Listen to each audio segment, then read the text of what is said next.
Eliana Bokertov. Bokertov Daniel. Alors, nous allons parler d'une personnalité qui a marqué, on va dire, le judaïsme à la fois marocain, mais aussi algérien.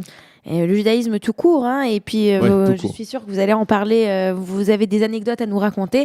Eh bien aujourd'hui nous sommes le 2 Shvat et c'est le jour de la Iloula, le jour du décès du Rav Yosef Machash Messas, donc un très grand rabbin qui était l'oncle du grand rabbin Messas que nous connaissions à Paris, Zichrono Livracha, et c'est donc de lui dont je voudrais vous parler ce matin. Alors il est né à Meknes au Maroc, son père c'était Rabbi Chaim Messas, et puis il a étudié donc à Meknes à la Yeshiva, et puis très rapidement on a reconnu qu'il était déjà très brillant à l'âge de 16 ans par exemple dans les lettres qu'il a écrites. À l'âge de 31, en 1924, il va devenir le rabbin de la ville de Tlemcen en Algérie. C'est le moment de faire une petite anecdote, Daniel. Non, c'est pas une anecdote, c'est la vie de naissance de mon père, et mon père a été un élève du Rav voilà, donc Yosef le grand Messas. rabbin Haïk a été un élève du grand rabbin Messas. Voilà, donc il va y être pendant 17 ans et il va retourner en fait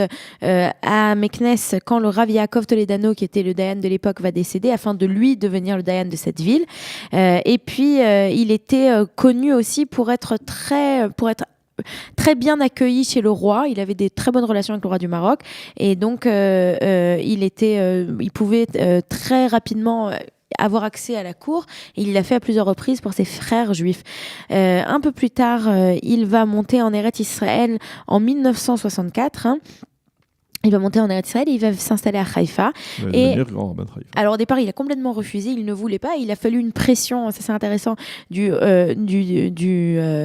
maire de la ville, qui était à l'époque Abba Khouchi, qui n'était pas connu pour être pas tellement religieux. Pas tellement religieux, mais il avait compris la grandeur de ce rabbin, et c'est ainsi qu'il lui a demandé de devenir le grand rabbin. Et le Rav Messas avait dit qu'il ne le ferait seulement si il était accepté. Par tout le monde. Par tout le monde, et s'il y avait toute opposition, eh bien, il ne le ferait pas. C'est ainsi qu'il est devenu le grand rabbin de la ville de Haïfa de 1968 jusqu'à sa mort en 1974.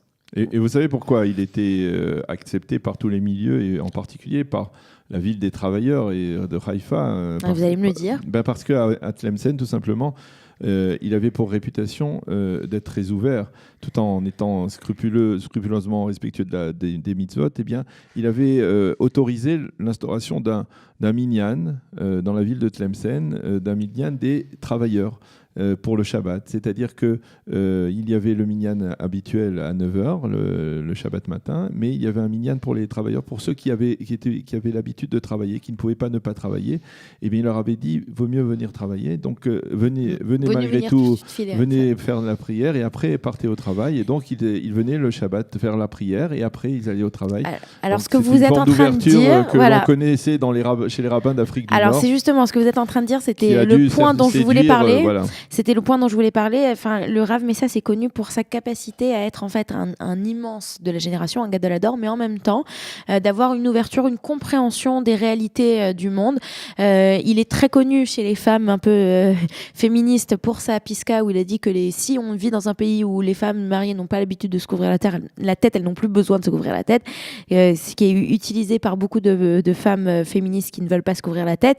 Il a aussi, par exemple, il a fait de nombreuses décisions ilchatiques sur tout ce qui touche. Est-ce qu'on a le droit d'aller manger chez des juifs qui ne sont pas religieux? Est-ce qu'il y a un problème de cacheroute, et même est-ce qu'on peut manger dans un restaurant qui serait ouvert Shabbat? Et il était extrêmement ouvert, et il était en fait dans l'acceptation, et pour lui ce qui était le plus important, c'était la hardout, l'unité, et qu'on ait des bonnes relations entre juifs.